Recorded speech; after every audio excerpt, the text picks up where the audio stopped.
Welcome to the Diverse Minds podcast, where we give you the tips, tools and techniques you need to be a mentally healthy and inclusive leader. Each week, you'll hear about a variety of topics linked to mental health, well-being and diversity that will enhance both your professional practice and personal well-being.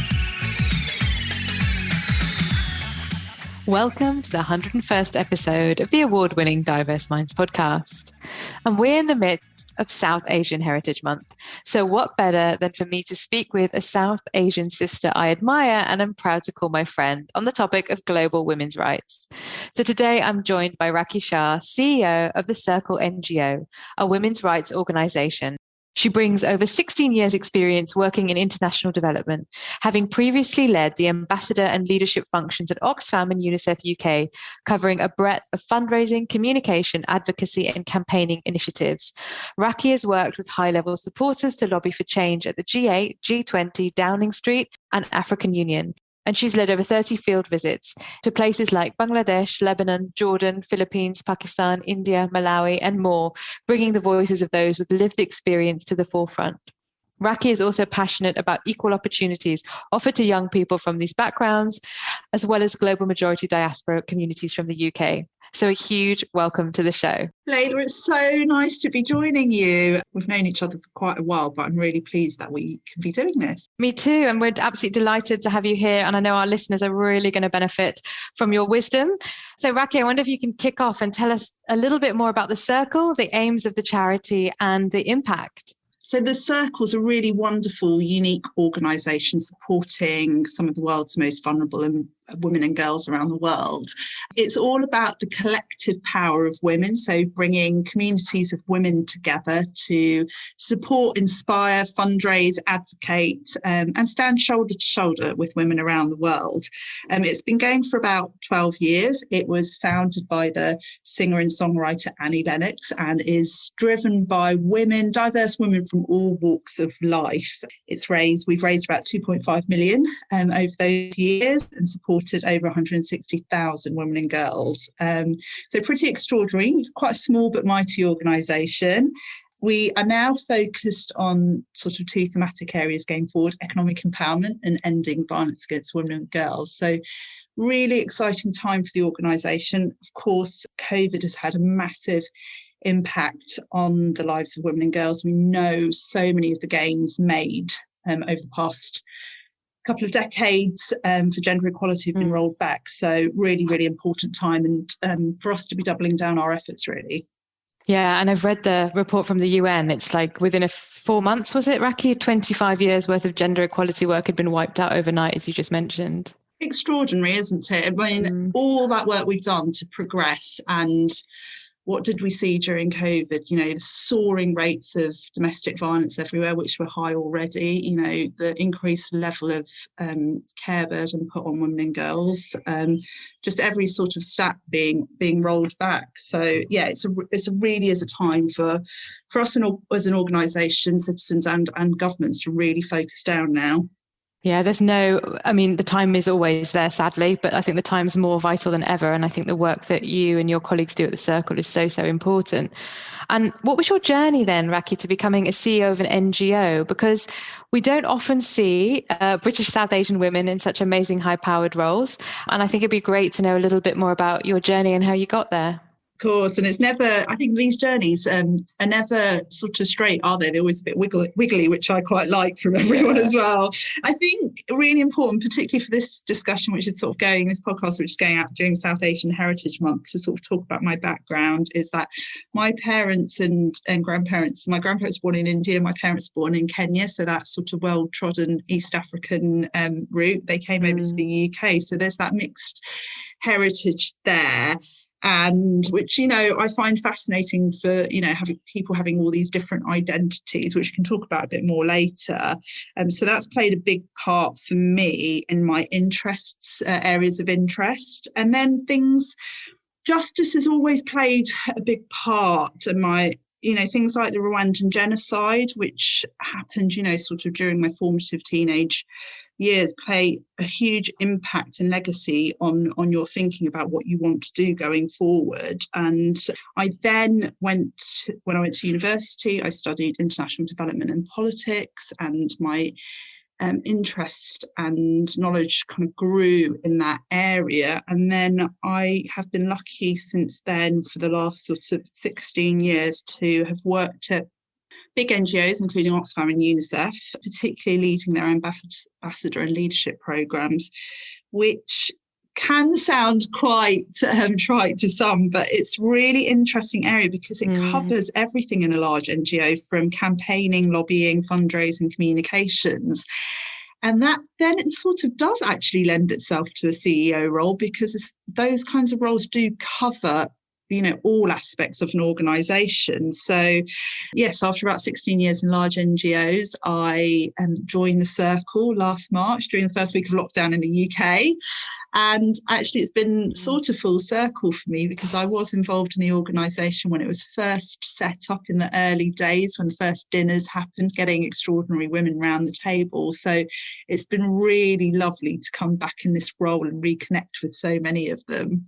And it's just such a great story. And I know that, you know, as you said, we've been friends for a long time and we've seen each other develop and grow along our careers. And I remember when you got the job, when you messaged me actually and said, oh, I've got a new job, I'm going to be the CEO of the Circle. I was just so over the moon for you, because I know how much you have put into development work and the amount of, you know, work that you've done. You've traveled around the world and there's so much that you have done over your career.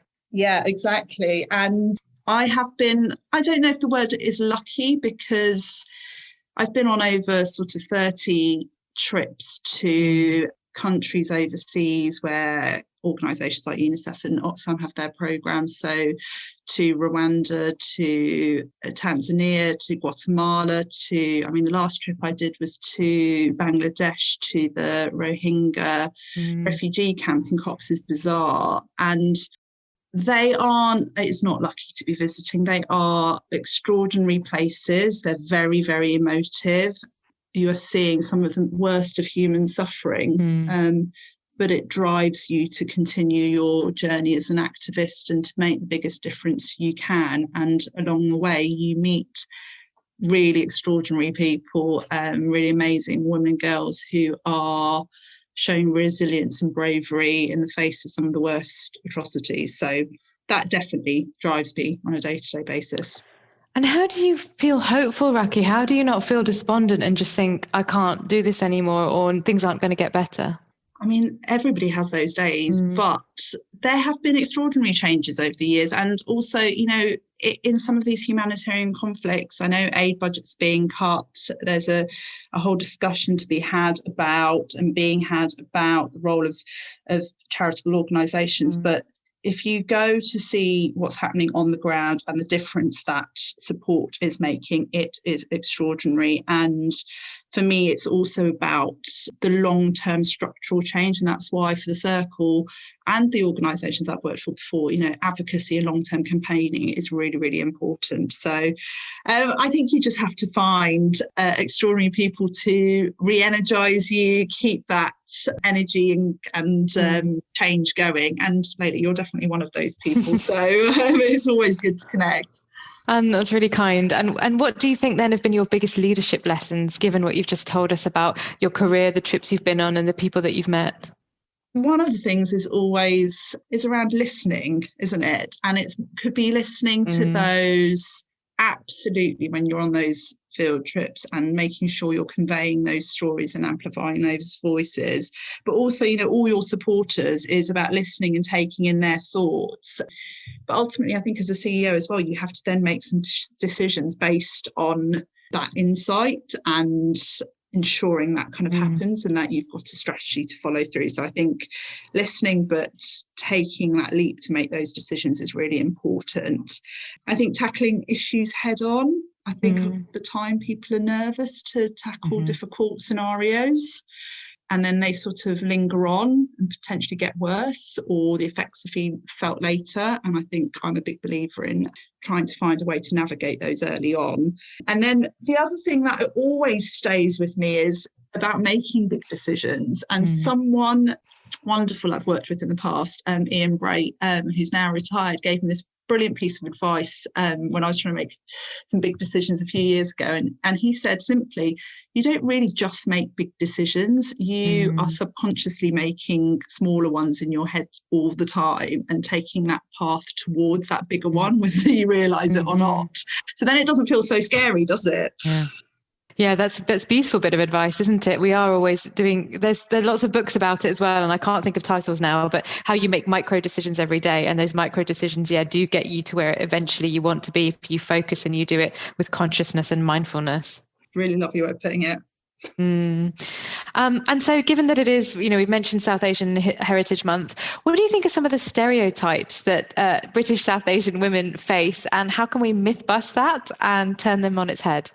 I mean, so many, aren't there? But I think times are changing. But of course, I think, the stereotypes of kind of getting married, being a doctor, that, sort of all South Asian people face. But times, I think, are changing. And second, third, fourth generations God, having completely different experiences potentially from, what our parents had.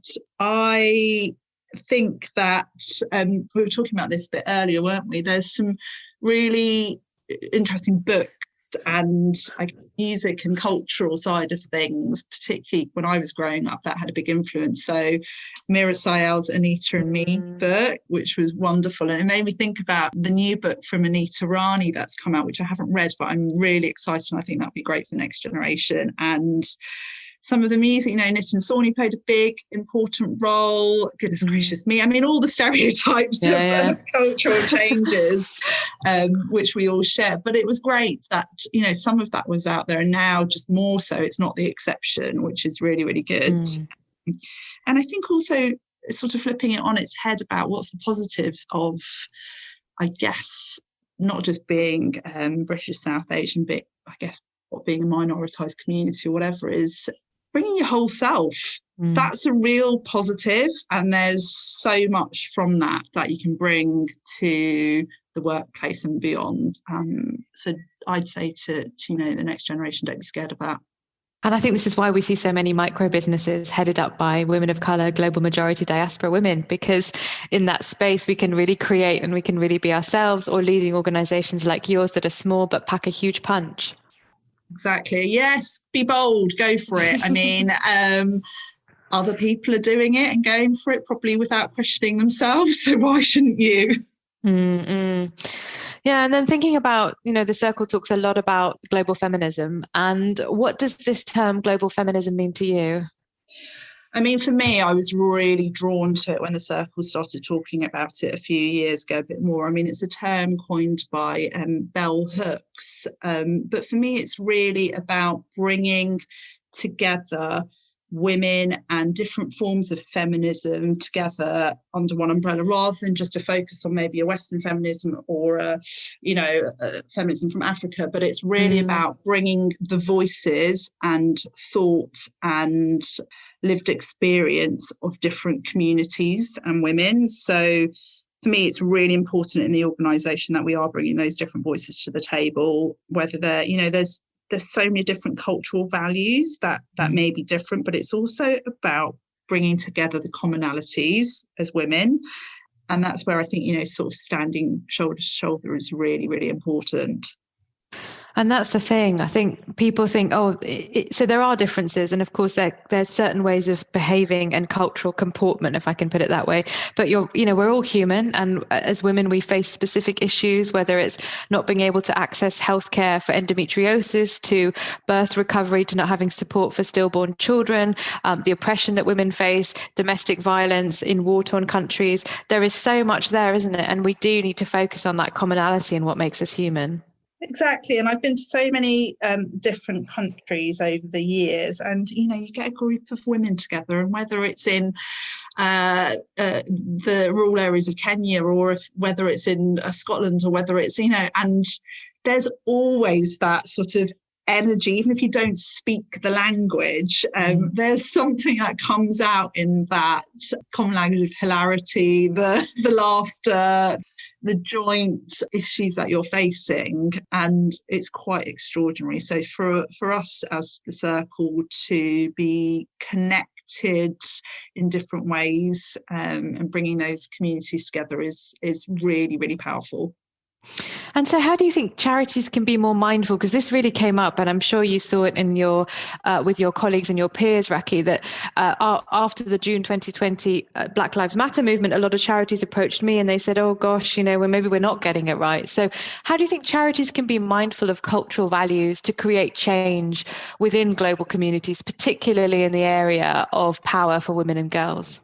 So we had as an example, we had this around International Women's Day this year. One of the major record labels invited the Circle to talk for all their staff. So there was about 60 people, men and women, that joined. And it was a really powerful forum to just talk about the issues that women are facing around the world. And it was quite an emotive and powerful moment as well, because it was quite soon after Sarah Everard's death. And I think a lot of women in the room were feeling quite angry, quite emotive.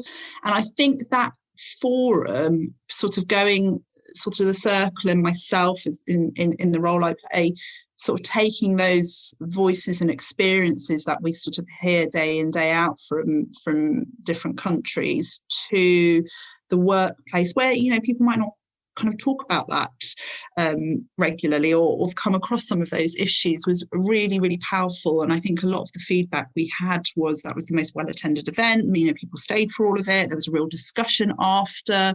There was real actions that people wanted to take after, whether it was fundraising, kind of having more social media going on about the issues. So I think, to your point about whether companies, organisations, people are open to learning more, then I think there's a real opportunity for connections to be made, whether it's, with organisations that are doing frontline work, whether there's more advocacy organisations. So, us at the Circle are very, very open to that. Brilliant. And you also kind of talking to your colleagues in the charity world and talking about cultural awareness and how to engage people and using a global feminist framework. Exactly. And I think, for us, it's about, in the women's sector as well, about continuing to ensure that the conversation is both about the UK, because that's, where we've started and are HQ'd, but it's also about continuing to bring the global perspective, because things like, male violence against women the stats are extraordinary. It affects 1 in 3 women around the world in their lifetime. It affects all of us. So to continue to shine a light on that is really, really important. And how else I'm hoping people are listening to this, workplaces, and they're thinking, oh, I really want to engage. This sounds great. And you talked about the event you did for a high profile record label. So what are the ways in which maybe workplaces can work with you and reach out to you? Yeah, brilliant. We'd love lots of workplaces to join us. So, of course, there's the obvious ways of coming on board as a corporate partner. So we can build different sorts of partnerships, whether it's fundraising, whether it's volunteering with staff time, inviting their staff to become Circle members and join the community and the global movement.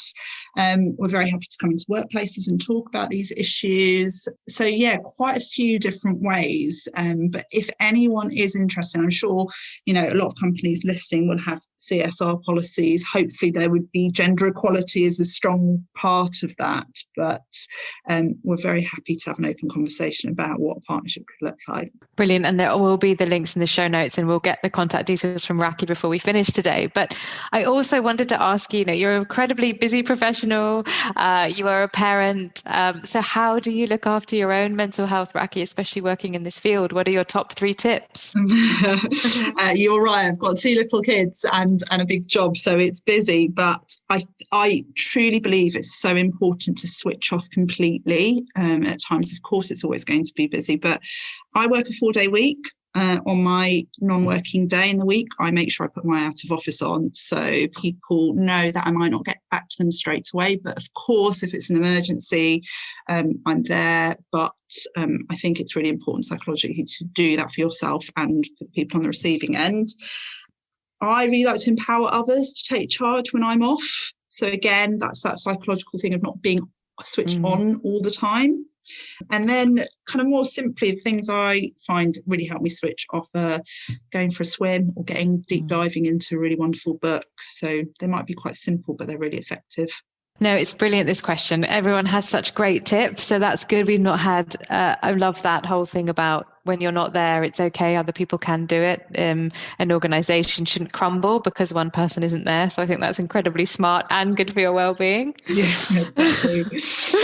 And then as this is episode 101, we talked about, what would be in your room 101 then? One thing that you'd like to put in that room that irritates you, that you don't want to see, you're just not interested in. Oh God, I hadn't thought about this one. I don't know, like if it's not work related but bad service is really annoying. Yeah. I get really frustrated, but then I know that people working are probably trying to cope with all sorts of things, especially I guess with the restaurants, cafe having been closed now. What else would go in my room 101? God, this is a really hard one. I might have to think about that and come back a bit more. I might have to put that in the social media. I know that when I go to my partner, I do talk about quite a lot of irritating things, and he nods politely and walks off. It's always the way, isn't it? When someone asks you, then you can't think. And so finally, Raakhi, if people want to know more about the Circle's work and how they get involved, how should they get in contact? And I'll include all the information in the show notes. Yeah, absolutely. Follow us on social media. We're on Twitter, LinkedIn, Instagram, Facebook, all of them. Not on TikTok yet, though. If anyone can help us, then we're willing to learn. Obviously, the Circle website, it's the Circle NGO. And I guess then the other bit is really consider joining us as a Circle member or part of the movement. You will meet extraordinary women and allies along the way. So it's fun and life-changing at the same time.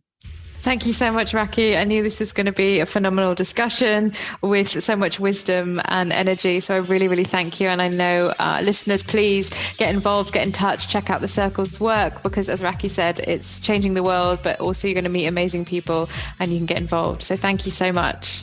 Thank you, Layla, for having me. It's been a pleasure. Take care. And we'll see you in the next episode. Thanks for listening to the Diverse Minds podcast. Don't forget to subscribe on Apple Podcasts, Spotify, or wherever you access your podcasts from. You can also connect with me on Facebook, Twitter, and LinkedIn. Tune into next week's episode of the podcast, where I'll bring you more insights on mental health and inclusion. Bye for now.